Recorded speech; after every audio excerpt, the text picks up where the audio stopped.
Hi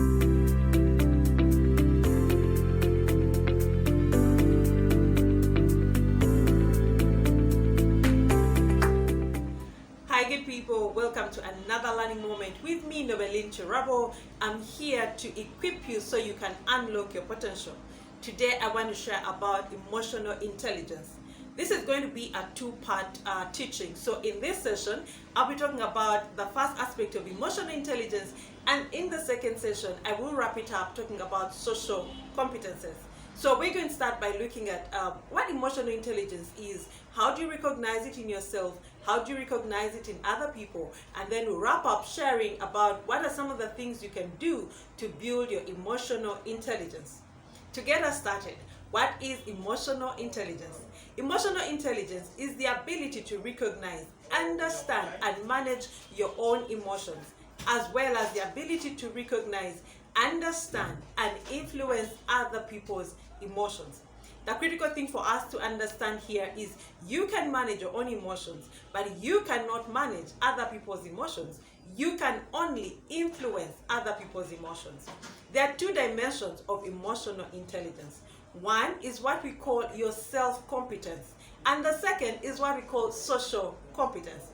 At the heart of emotional intelligence, it's about managing your emotions and influencing other people's emotions. So there are emotions at play between yourself and other people, and how do you manage yourself to be able to influence other people to better manage themselves.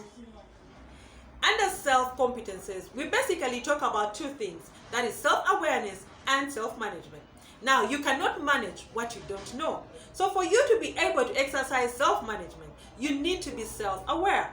And when we talk about self-awareness, we basically talk about four things. We talk about the ability to be aware of your emotions. We also talk about the ability to be able to assess yourself, to stop and ask and critique yourself. Why did you do the things you do? Why did you react the way you reacted? What was the motive? What was the propelling force behind the things you did? That is part of your self-assessment. We also look at your self-worth, the ability to hold yourself in the right esteem. You are not looking down on yourself, and you're not looking down on other people, but you're holding your worth in the right state. And then the last thing under self-awareness is your self-confidence, the way you're going to show up, the ability to show up confidently, confident in your skills, in your strength, in your abilities, which will then enable you to influence other people. So when we talk about self-awareness, we talk about the ability to be aware of your emotions, the ability to assess yourself, the ability to have self-worth and self-confidence.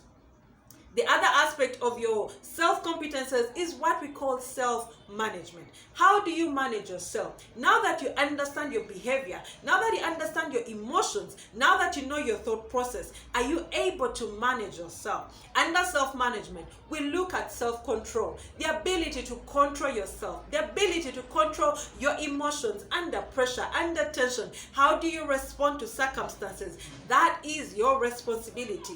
We also look at the ability to be transparent. Are you an authentic person? Can you show up authentically? Can people know you for who you really are, and you are not ashamed or embarrassed about it? The third dimension about self-management is where we talk about adaptability. Your ability to adapt to environments, to situations, and to people. The more you are aware of yourself, the more you'll find it easy to adapt to different environments, to adapt to different situations, to be able to be flexible, to know when to compromise, to know when to step up, and to know when to tone down. That is all part of adaptability. And the last thing under self-management is responsibility.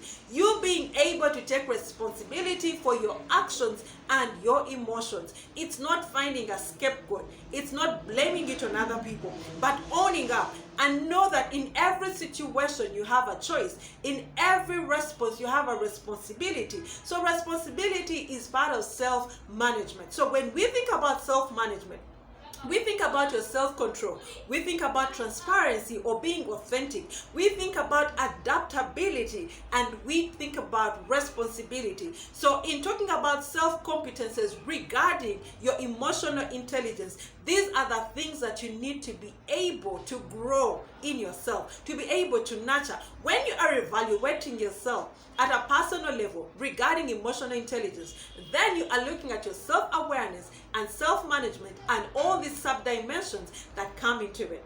In the second session, in the second part of this talk, I will be talking about social competences in regards to emotional intelligence. How do we recognize emotional intelligence in other people? What does it look like? And how can we nurture it so we become people who are more emotionally intelligent? My name is Nobeline Chirabo. Have a blessed day and a blessed week.